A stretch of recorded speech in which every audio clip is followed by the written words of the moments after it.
On the Ides of March, 44 BC, Rome held its breath. Inside the theater of Pompey, surrounded by men who once called him ally, protege, even friend, Gaius Julius Caesar stood at the height of power no Roman had ever possessed before. Within moments, steel flashed beneath senatorial robes, and the man who had conquered Gaul, crossed forbidden boundaries, and reshaped the fate of the Republic, fell at the foot of a statue of his former rival. His blood stained the marble floor of the very state he claimed to protect. It was not merely the assassination of a ruler, it was the violent climax of a life driven by ambition so relentless that it bent armies, laws, and loyalties to its will. But how does a man arrive at such a moment? How does a boy born into a noble yet declining family rise to command legions that would follow him across continents, challenge the authority of Rome itself, and ultimately make him both savior and threat in the eyes of his people? Caesar's story is not simply one of conquest. It is a study of calculated risks, personal reinvention, political genius, and the dangerous gravity of glory. Every decision, from his earliest defiance of dictatorship to the alliances he forged and the wars he chose to fight, built a path that led inevitably to that chamber in 44 BC. To understand the knives, we must understand the rise. To understand the rise, we must return to the young man who refused to bow when others demanded submission. This is the life of Julius Caesar, the greatest Colossus of Rome, and the chain of choices that lifted him above the Republic before pulling it down around him. Long before he stood above Rome, as its most powerful citizen, Julius Caesar learned that survival in the Republic demanded more than noble blood. It required nerve, calculation, and an unshakable belief in destiny. Born in 100 BC into the ancient Julian clan, he inherited a prestigious name but not overwhelming wealth, and from an early age he understood that reputation alone could not command obedience. His youth unfolded during one of the most violent chapters of Roman politics, when generals turned legions against their own city, and loyalty shifted with the wind of ambition. His uncle by marriage, Gaius Marius, had risen as a military hero and champion of the populares, but his rivalry with Lucius Cornelius Sulla plunged Rome into civil war. When Sulla emerged victorious and assumed dictatorial power, he began purging his enemies through proscriptions, a calculated terror that filled the streets with fear and confiscated the property of those deemed disloyal. Caesar, still a young man, suddenly found himself on the wrong side of the regime, not because he had led armies, but because he refused to divorce his wife Cornelia, the daughter of a Marian ally. To Sulla, this defiance was intolerable. To Caesar, surrendering would have meant accepting insignificance. Stripped of his priesthood and threatened with death, he went into hiding, moving from house to house, bribing officials, relying on family connections to survive. According to later accounts, Sulla eventually relented, but warned that in the young aristocrat there were many Mariuses, sensing a dangerous ambition beneath the surface. That early confrontation etched something permanent into Caesar's character. Power in Rome was never secure, and survival depended on boldness. With limited prospects in the capital, he sought distinction through military service in Asia Minor, where he demonstrated courage under fire and earned the civic crown for saving a fellow soldier's life, a rare honor that elevated his standing among veterans. Military discipline sharpened his instincts, but it also revealed something else. Soldiers responded not only to rank, but to charisma, and Caesar possessed it in abundance. The episode that followed would become legend, and further define the man he was becoming. While sailing across the Aegean Sea, he was captured by Cilician pirates, who demanded a ransom for his release. Rather than plead, he laughed at the sum they requested and insisted they demand more, offended that they had undervalued him. During his captivity, he treated his captors as if they were subordinates, joining their games, reciting poetry, and casually promising that once freed he would return to crucify them. They dismissed it as arrogance, but Caesar never spoke idly.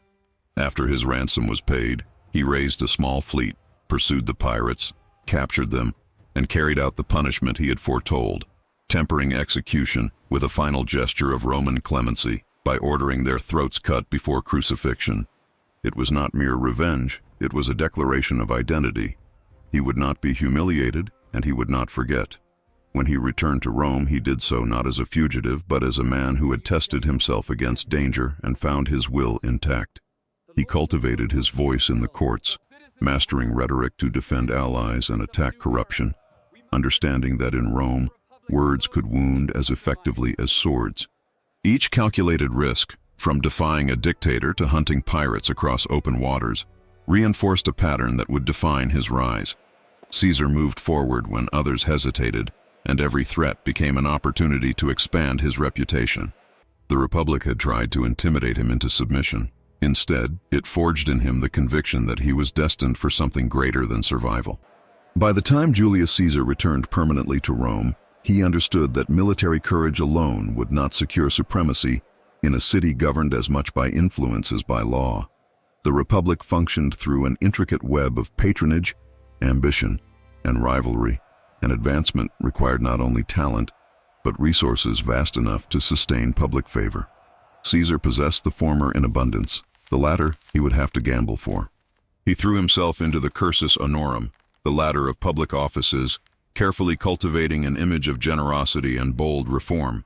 As quaestor and later aedile, he sponsored lavish games and spectacles, dazzling the populace with displays that strained his finances to the brink. It was a calculated extravagance. In Rome, popularity translated into protection, and protection was the foundation upon which higher ambitions could be built. Yet every triumph carried a cost. The debts he accumulated were staggering, threatening to crush him before he could ascend further. It was in this precarious moment that he aligned himself with Marcus Licinius Crassus, the wealthiest man in Rome, whose fortune was matched only by his hunger for influence. Crassus became both creditor and political partner, underwriting Caesar's ambitions in exchange for shared advantage. Their relationship was pragmatic, not sentimental. Caesar needed gold. Crassus needed a charismatic statesman who could channel popular support. Through this alliance, Caesar secured the position of Pontifex Maximus, Rome's chief priest, a role that granted him prestige and a permanent residence in the Forum, placing him physically and symbolically at the heart of Roman life. The victory was narrow and fiercely contested, but it demonstrated his willingness to risk everything on a single throw of the dice. Another figure loomed over the political landscape, Gnaeus Pompeius Magnus, Pompey the Great, Rome's celebrated general whose eastern campaigns had expanded the Republic's reach and filled its coffers. Pompey commanded loyalty among veterans and respect within the Senate, yet he too faced opposition from conservative factions wary of his power. Caesar recognized that rivalry with Pompey would be premature and disastrous. Cooperation, however uneasy, offered a path forward. In 60 BC, he orchestrated a private agreement between himself, Pompey, and Crassus, an understanding later known as the First Triumvirate. It was not an official office, but a pact of mutual advantage, binding wealth, military prestige, and political ambition into a single force capable of overriding senatorial resistance. Through this alliance, Caesar secured election as consul in 59 BC, the highest magistracy in the Republic. As consul, he pushed through legislation favoring Pompey's veterans and Crassus's financial interests, while strengthening his own base among the populares. Opposition was fierce. Debates in the Senate turned venomous, and accusations of illegality followed him at every step. Yet Caesar moved with characteristic audacity, relying on public assemblies and the loyalty of allies to counterbalance aristocratic hostility. When his term ended, he ensured that he would not return to private vulnerability. Instead, he obtained a proconsular command in Gaul, granting him control of multiple legions and a province ripe with both danger and opportunity. This command was more than a military appointment. It was insurance against prosecution and a stage upon which he could eclipse every rival.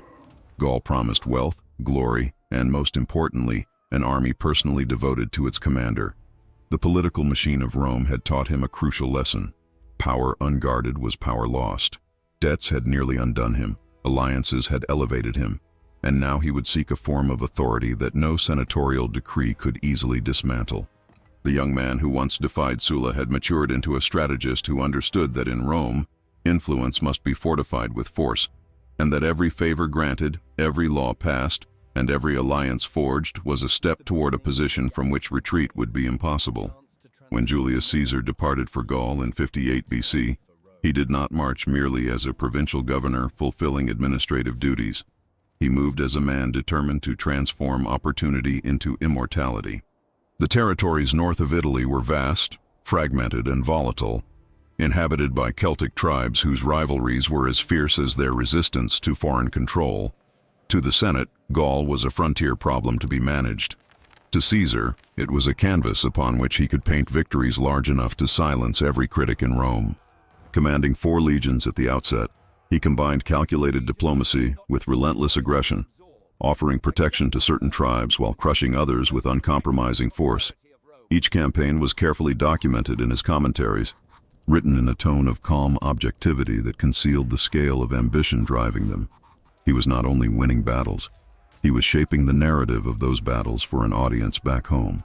The early conflicts against the Helvetii and Germanic incursions allowed him to present himself as the defender of Roman stability, a guardian preventing chaos from spilling into Italy.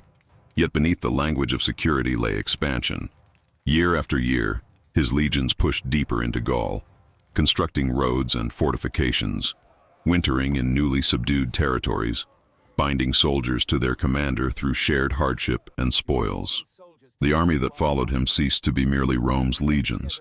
It became Caesar's legions, loyal to the general who marched beside them, shared their dangers, and rewarded their endurance.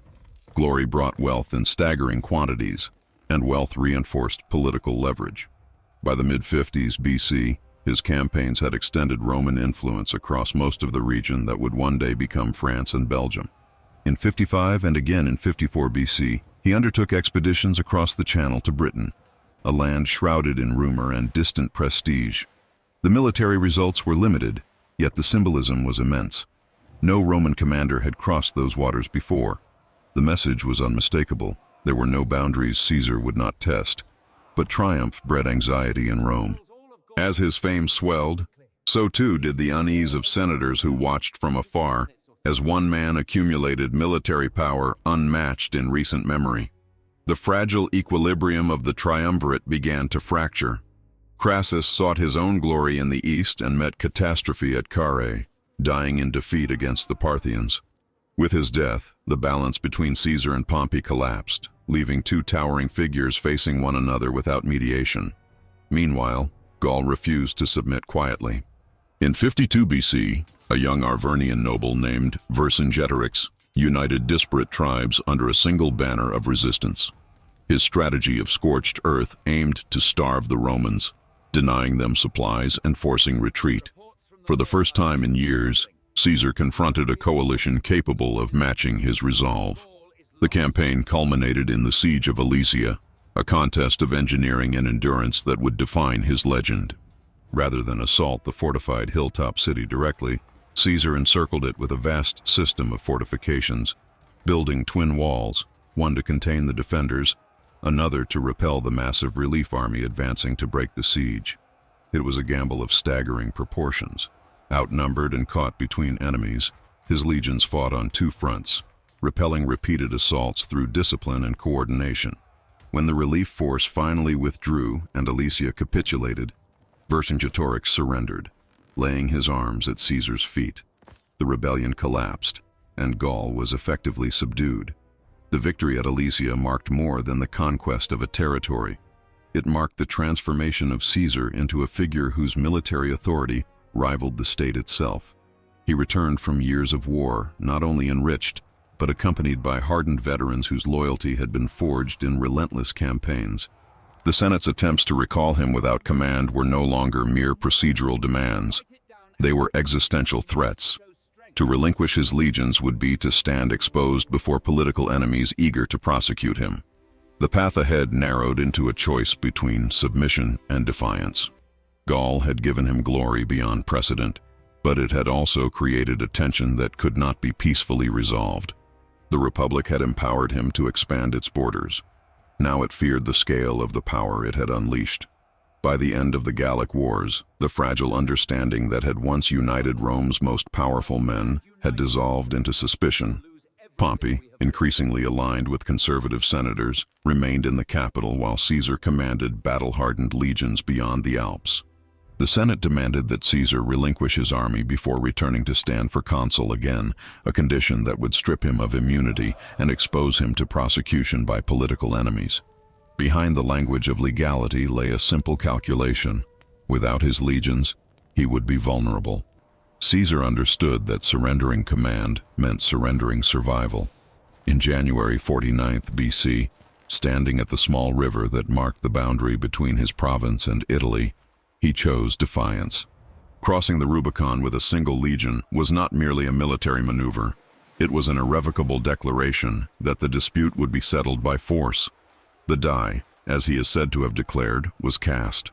Pompey and many senators fled Rome, confident they could regroup in the east where resources and manpower favored them. Yet Caesar moved with astonishing speed, securing Italy with minimal bloodshed and portraying himself as the champion of clemency rather than vengeance. His strategy was political as much as military. He would present his campaign not as rebellion, but as a defense of his dignitas and the rights of the Roman people against oligarchic oppression. The decisive confrontation came in 48 BC at Pharsalus in Greece. Outnumbered but commanding veterans hardened by years in Gaul, Caesar exploited discipline and tactical flexibility to shatter Pompey's forces. The defeat ended organized resistance in the Republic's heartland. Pompey fled to Egypt seeking refuge, only to be murdered upon arrival by courtiers eager to win Caesar's favor. When Caesar reached Alexandria and was presented with his rival's severed head, he reacted not with triumph, but with visible anger, recognizing both the indignity and the dangerous precedent of such betrayal. Egypt, however, offered more than a grim epilogue to civil war. It became the stage for a new entanglement. Cleopatra VII, young, politically astute, and determined to secure her throne against her brother Ptolemy III, sought Caesar's support. Their alliance, both strategic and personal, shifted the balance of power in Egypt and fueled controversy in Rome. During the Alexandrian War, Caesar fought to secure Cleopatra's position, emerging victorious along the Nile. Their relationship, whether born of genuine affection or calculated advantage, produced a son whom Cleopatra named Caesarion, though Caesar never formally acknowledged him as heir. In Rome, whispers grew louder. The general who had defeated his rival now lingered in the east beside a foreign queen, and traditionalists feared that republican restraint was yielding to monarchical ambition. Upon returning to Rome, Caesar consolidated authority with remarkable efficiency. He was appointed dictator, first temporarily and then, in 44 BC, dictator perpetuo, dictator for life. He reformed the calendar, reorganized debt laws, expanded the Senate, and initiated public works that sought to stabilize and modernize the state. Many of these measures addressed real structural weaknesses in the Republic, yet the concentration of power in a single individual alarmed those who equated liberty with the rotation of magistracies. His clemency toward former enemies, including figures like Brutus and Cassius, was meant to demonstrate magnanimity, but it also placed potential conspirators within reach. Honors accumulated around him. Statues, titles, the right to wear the laurel crown. Symbols that, to his supporters, reflected achievement, and to his critics, hinted at kingship. When Mark Antony publicly offered him a diadem during the festival of Lupercalia, Caesar refused it. Yet the gesture confirmed suspicions that monarchy was no longer unthinkable. As plans formed for a grand campaign against Parthia, the same unresolved tension that had shadowed his rise reached its climax. A group of senators, convinced that the Republic could not survive his dominance, resolved to act.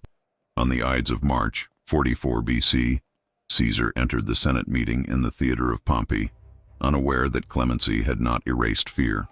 Surrounded by men he had pardoned and promoted, he was struck repeatedly, collapsing beneath the blows of those who claimed to be liberators. His death did not restore the Republic. It exposed its fragility. The vacuum of authority ignited further civil wars, and within a generation, Rome would transform into an empire ruled by his adopted heir, Octavian. Caesar had sought lasting greatness and achieved it, but in doing so, he altered the political order beyond repair. The knives ended his life, yet they could not undo the forces he had set in motion, and the Republic he crossed a river to defend would never return to what it had been.